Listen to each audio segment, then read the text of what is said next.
इसने सुबह सुबह आज ट्वीट किया और कहा कि ऑनरेबल हाई कोर्ट के आदेशानुसार और मेडिकल एक्सपर्ट के एडवाइस के अनुसार जिस तरह से सोनम वांगचुक का स्वास्थ्य गिर रहा था, उन्हें अस्पताल में भर्ती कराने का फैसला किया गया उनके बेहतर स्वास्थ्य के लिए। और इसके बाद आप देख रहे हैं कि किस तरह से राजनीति गर्म है, विपक्ष के लोग लगातार जंतर मंतर पहुंच रहे हैं, इस तरह से कह रहे हैं कि तो लोकतंत्र पे हमला हो गया। देखिए, अफसोस इस बात का है कि जिस तरीके से सोनम वांगचुक जी को चेहरा बनाकर विपक्ष के कई ऐसे दल जो संभवतः अपनी राजनीतिक जमीन खो चुके हैं, वो उनको चेहरा बनाकर अपनी खोई हुई जमीन को तलाशने का प्रयास कर रहे हैं।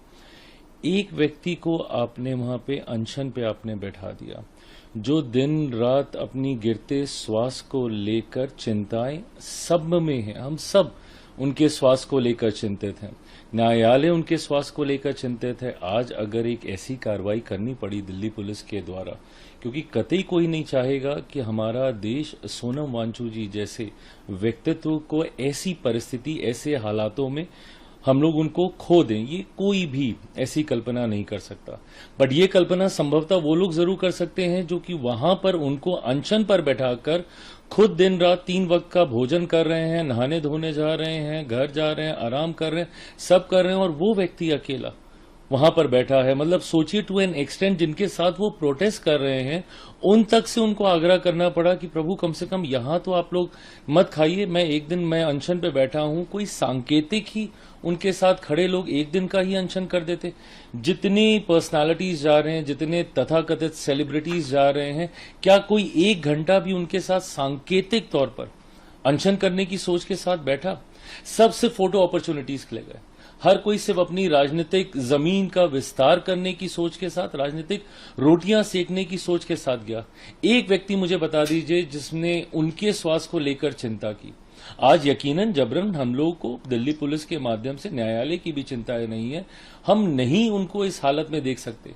और कई बार जबरन तरीके से इन चीजों को अगर करना पड़े आपके स्वास्थ्य को देखते हुए, और ये लोकतंत्र संविधान के आधार पर चलता है। लोकतंत्र आपको इजाजत देता है प्रदर्शन करने की, पर अपनी जान लेने की इजाजत तो कोई नहीं देता ना। आपने बाबा साहेब की तस्वीर रखी है वहां पे, क्या कहा था बाबा साहेब ने अपने पहले भाषण में, जब उन्होंने संविधान का उन्होंने निर्माण किया, उस वक्त उन्होंने कहा कि लोकतंत्र, ये संविधान आपको ताकत देता है कि आप वोट के अधिकार का आप इस्तेमाल करें।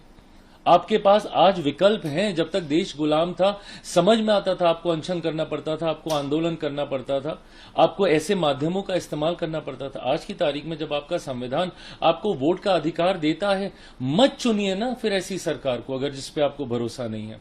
बट जब वोटिंग का समय आएगा, यही सो कॉल्ड जो सेलिब्रिटीज आज गए हुए हैं, ये बोलेंगे वो sorry we don't understand politics. आज भी आप कितने सेलिब्रिटीज के पास आप चले जाइए, उनके सामने आप माइक लगाइए, तो उनको पता ही नहीं होगा कि देश में क्या हो रहा है राजनीति में। कौन देश का राष्ट्रपति, कौन देश का प्रधानमंत्री है, राष्ट्रपति के क्या अधिकार है, प्रधानमंत्री के क्या अधिकार है, संसद कैसे चलती है, विधानसभा कैसे चलती है, किसी को इंटरेस्ट ही नहीं है।